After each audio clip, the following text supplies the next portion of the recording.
Hello, it's Kathleen at Kathleen Amy's, and welcome to our this week's episode of the Teachers Only live stream. Today, it's actually going to be it's pre-recorded just because of situations. I'm sorry, but they had to take precedence. So we'll talk about today the difference between TEFL and TESOL. So TEFL and TESOL. And you'll hear those terms, you'll see those terms all the time as far as certifications go, and in general, referring to the profession of teaching English. And they really do have different meanings, and those meanings affect so many aspects of your teaching English. So today I thought it was important for us, if our goal here is to become better teachers of English, regardless of whether we're native English speakers or not, it's important for us to really understand these foundational pieces of our profession. So here we go. So on go the glasses just to get me started here. All right, so the first thing we need to do is we need to understand what these different pieces are. So we're going to go through that. We're going to talk about how the focus will determine, the level of English that you need as a teacher, and the different types of English, the different types of students you can expect to teach, depending on which focus you choose. And we're also going to talk about what your requirements are, and how you can then move forward, how you can plan for your future as a teacher if you decide, okay, this is where I'm at, so this is what I can expect, but I want to be at this particular level or do this particular thing. So what do I need to plan for to get there? So that's what we're going to be talking about today. So the first thing is, let's decide what your focus is. So what's the difference? So TEFL, TEFL, stands for Teacher of English as a Foreign Language. So these students are going to be people who really are just looking mainly as to travel as a lifestyle, and to go around the world speaking English, to make traveling around the world easier, because they're not going to be able to learn the languages of all the places that they go to visit, but so many people around the world understand English and can communicate at some level in English. So therefore, knowing English enough, or knowing enough English, will help them travel more easily, and they'll just be able to communicate better as they travel. So that's what teaching English as a foreign language is. Now, TESOL, TESOL, means that you are a teacher of English as a teacher of English as I'm sorry, I have to look at them. I always get this mixed up. Teacher of English as a second or other language. So that's what that means. And this is where you're going to be dealing with people who are going to have to work with English every single day. So this is not just a lifestyle choice. And I'm not going to say travel is superficial, but compared to having to live with the language every day, it can be considered superficial. So these are people who are going to be living, moving their jobs, moving to English-speaking countries, and just immersing themselves in that whole environment, living with it every day, working with it every day. Maybe you work for a Japanese company and you have to speak English. You have to deal with the U.S. headquarters, or a branch in England or Australia, Canada, or any other place where they speak English as the general language, as native speakers. These are the situations you're going to run into, or the types of people that you're going to get for students, professionals who need it for their jobs, people who are moving overseas, students as well, university students. You might get some high school students as well who are super serious about their language learning, but mostly more on the professional end, or people who are going into, say, the university level, and their particular profession needs a high level of English proficiency because they'll be using it all the time. So that's the difference. So you have teaching English as a foreign language, which means more of people who are looking at it more as a hobby. And then you have teaching English as a second or other language, because many people around the world have more than two languages. So the second or other languages. So these are people who are going to be living with it all the time. So naturally, these two groups of people are going to have different needs, and they're going to, so that those different needs are going to, number one, determine who it is you're teaching, and number two, the qualifications that you're going to need in order to teach them. As well as, if you currently are teaching English as a foreign language, maybe you don't have, maybe you have your basic certification and you don't have a higher level of certification yet. So right now you're only teaching people who are looking for it as a hobby, or who are beginners and they don't have that need for a super high level yet of qualifications from you. But maybe you want to teach business English in an English speaking country, or to an English based company who has a branch, headquarters in your country.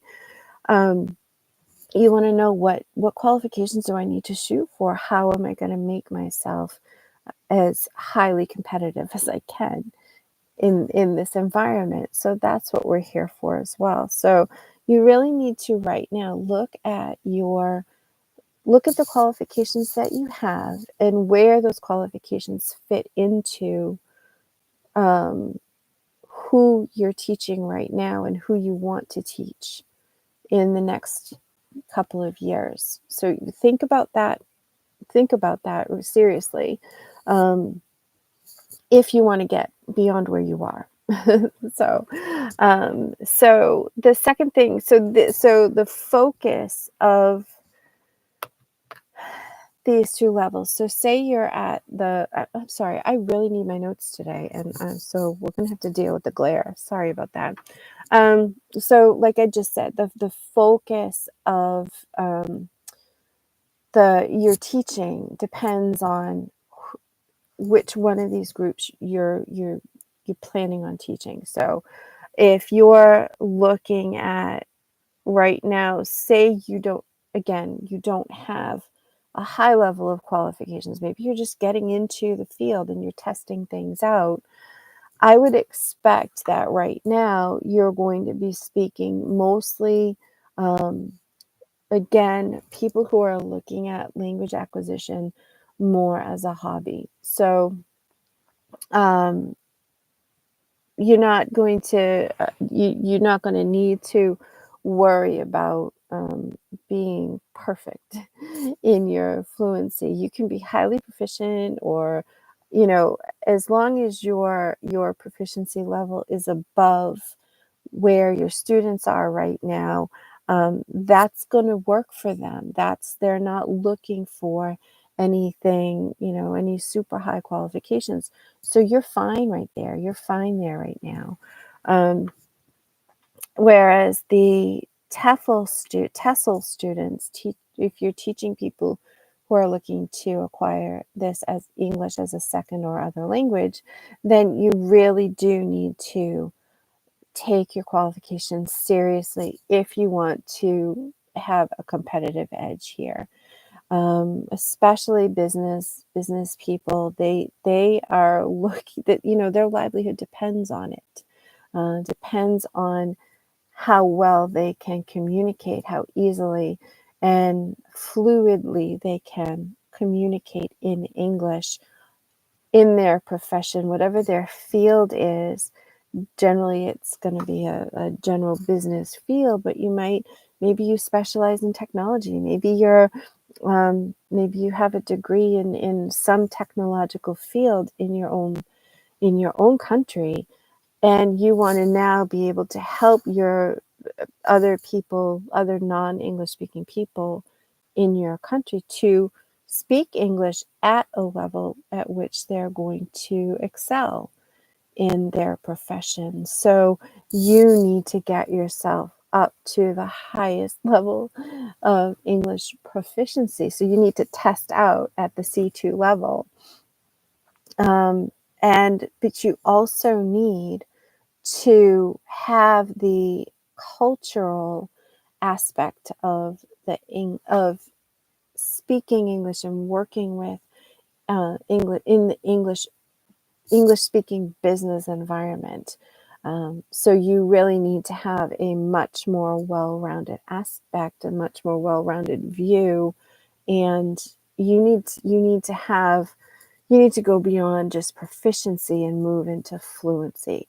So here is where we need to explain what the difference between proficiency and fluency are.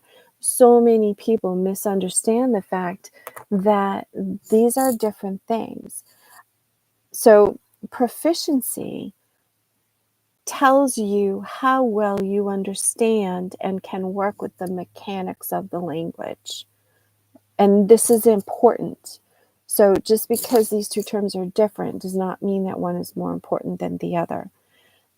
What you need to remember, though, is if you want to move into fluency, true fluency, you need to be proficient in not just the mechanics of the language, the grammar and the vocabulary. You need to be proficient in the culture.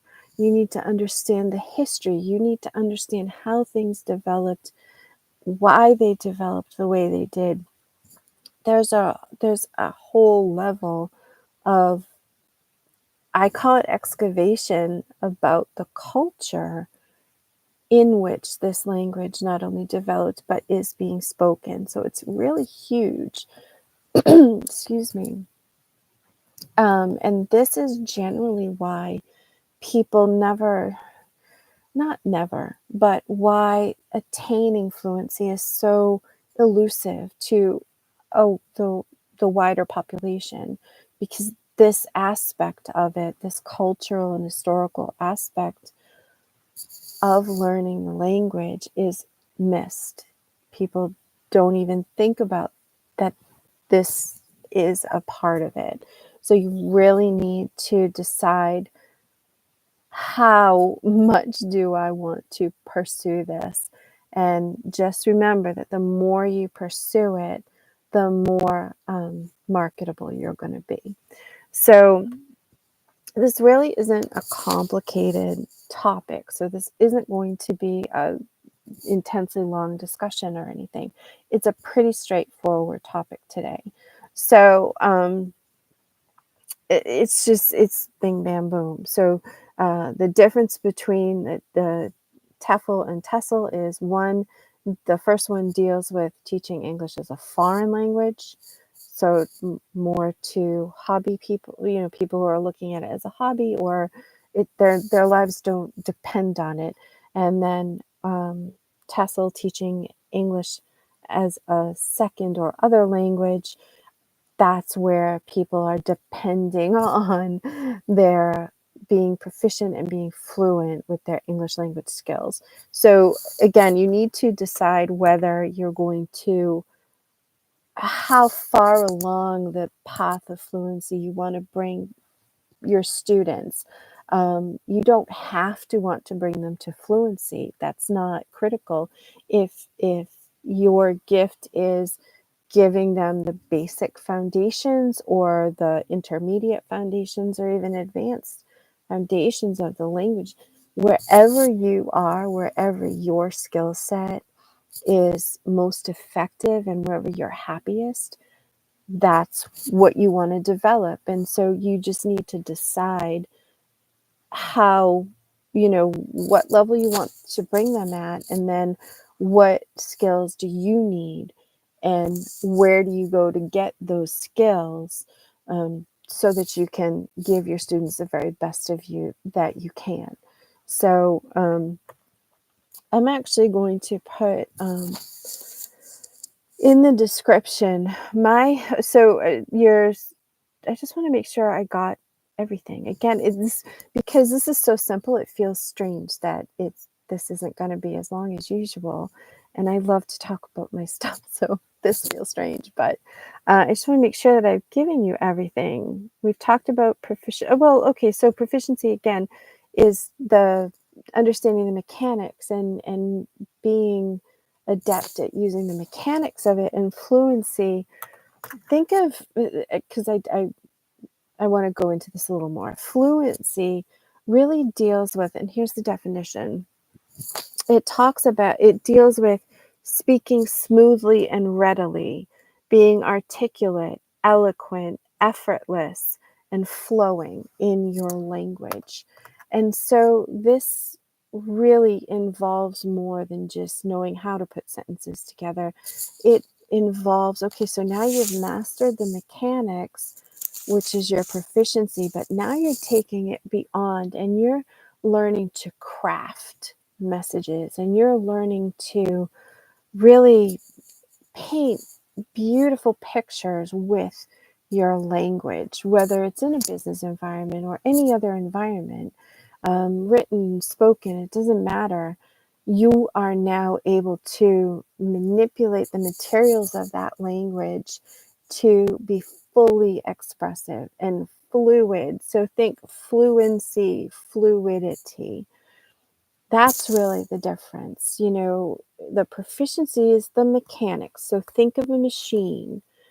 It is proficient at stamping out posters or something. Its proficiency is more of the mechanical aspects of it. Fluency, think fluidity, think flowing and eloquent, and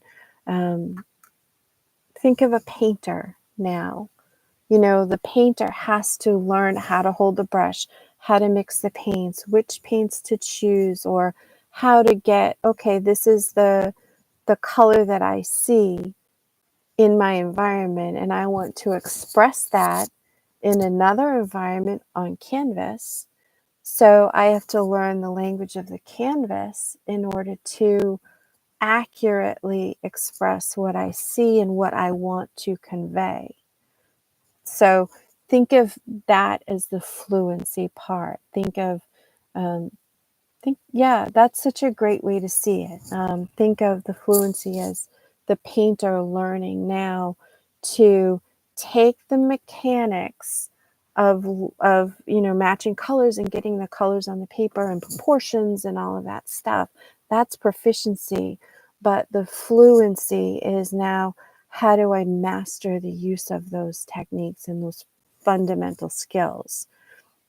So proficiency is, a beginning art student, whereas fluency is Rembrandt or Monet or, any other number of artists who are iconic in their ability to be eloquent with their paints, with their materials, or their sculpture, Da Vinci as well, and Michelangelo and all that stuff.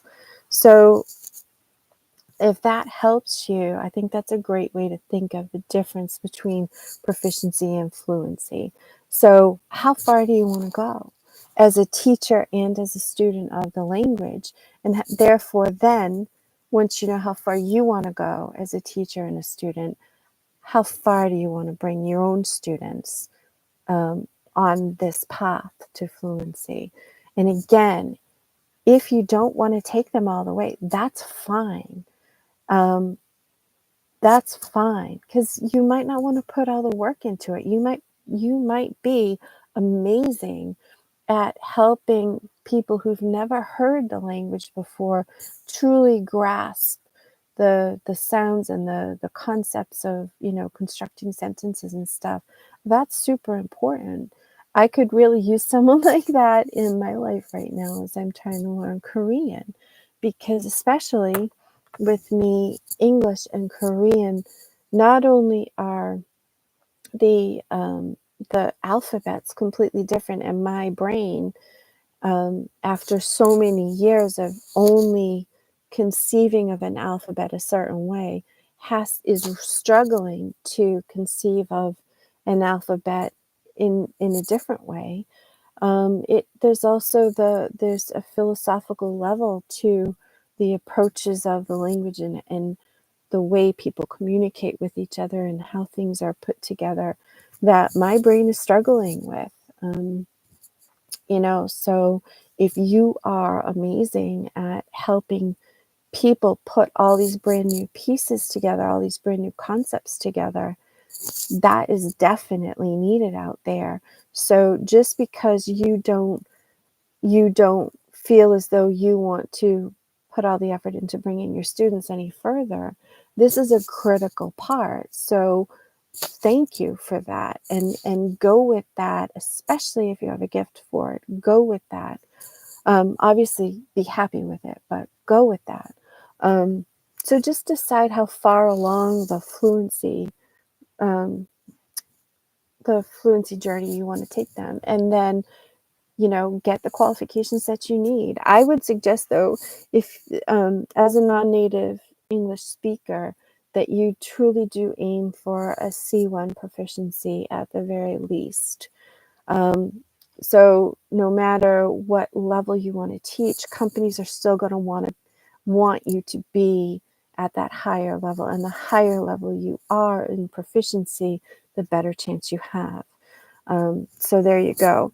So, and then again, make sure that the further along the fluency scale you want to bring your students, make sure that you're delving deeper into the whole aspects of the culture, because think about your own language. Everything that you speak and that you do, your mannerisms, the things your country chooses to celebrate or not celebrate, or the way you choose to celebrate, and what's important to you as a culture, as a people, it all has to do with the culture, and it is all infused into your communications, your language, and how you communicate. So it's the same for English as well.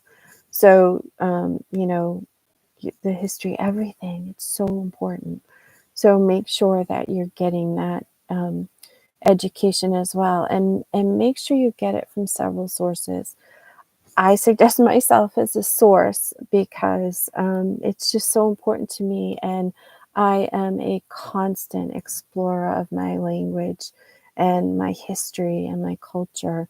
And I'm not going to know everything, but I know a lot, and and I love looking up answers and discovering answers with my students. So there's a link in the description to sign up with lessons for me. Tell me that you want to talk about it, and we'll figure out what's best. It doesn't have to be that particular one. I have many options. So, definitely find a teacher who will bring you all of this, all of these pieces together. And, I'm not going to work for everybody, but I do understand so many different ways of learning. And again, I've had my own struggles with my own language, so I get it. And I've had my own struggles with other languages as well. So, I'm a good place to start. So, yeah, so there is that. And so, just really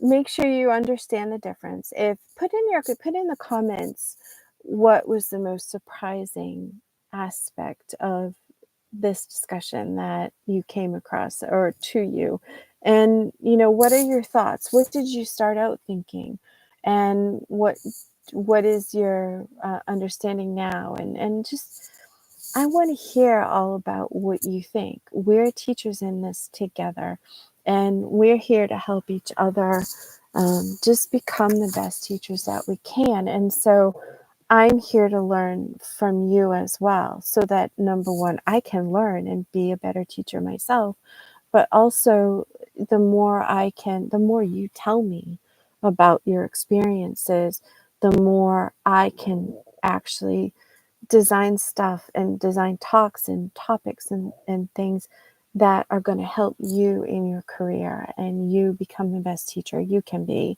just like it reciprocates.